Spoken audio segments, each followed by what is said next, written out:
Well, we are starting up a new segment today on Great Day at 9 a. It's called Mommy Monday. I have a podcast called Mommyhood Unscripted. It's available wherever you get your podcasts. And now we're able to bring some of that real talk about what it's like to be in motherhood to Great Day at 9 a. And this morning we are focusing on food hacks for busy parents. Remember how easy it was to feed yourself before kids? And how many of you at home are skipping meals, reaching for something convenient that may not be as healthy, or even loathe cooking now that you're pressed for time? Our first guest is nutritionist and mom Kara Pachniuk from Nourish and Nosh Nutrition in Old Saybrook. Kara, thanks for joining us. Thank you so much for having me. All right. I absolutely loathe cooking. I'll be completely honest, and it's been even more of a struggle. I heard that, Scott. It's been even more of a struggle now that I'm a mom, and a mom of two, and I find myself struggling for time even with meal prep and planning. So what do you advise for those at home who are also struggling with that? So first I should say, hacks are always meant to make our lives easier, right? And so one of my favorite things to teach now, also being a mother of two, is to divide and conquer. So gone are the days of trying to plan the entire week in one sitting. Nobody wants to spend their Sunday in the kitchen cooking. We want to spend it with our families. Right. So divide and conquer. Break your week up into 2 to 3 day segments, and then shop and prep for those days as a whole. That way you're not wasting food, your refrigerator's not overflowing with stuff, and then things end up in the back and then they go bad, which no one likes to throw away food from the refrigerator. So divide and conquer is always one of my first bits of advice I give clients. And maybe do it on the weekend as you look ahead to the week? Yeah, I always say, you know, a lot of us are visual, so write it down. As moms, we have everything down to a T. We know exactly what days our children have to be where, at what time, who's helping with childcare, if we're lucky enough to have help. And so look at your week and say, okay, Wednesdays are my really, really busy days. I work late.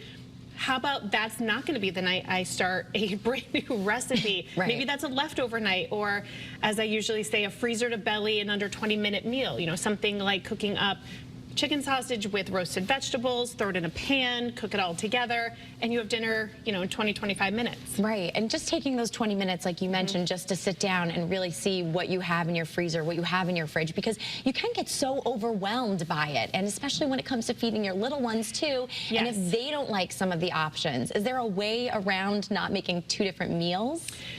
Yes and no.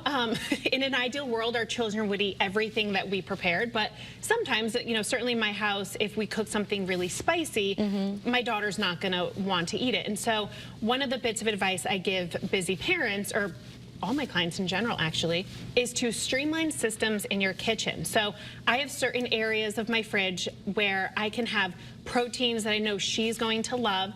I will have vegetables, you know, squirreled away for her, so I don't add them to a dish and then use them all up.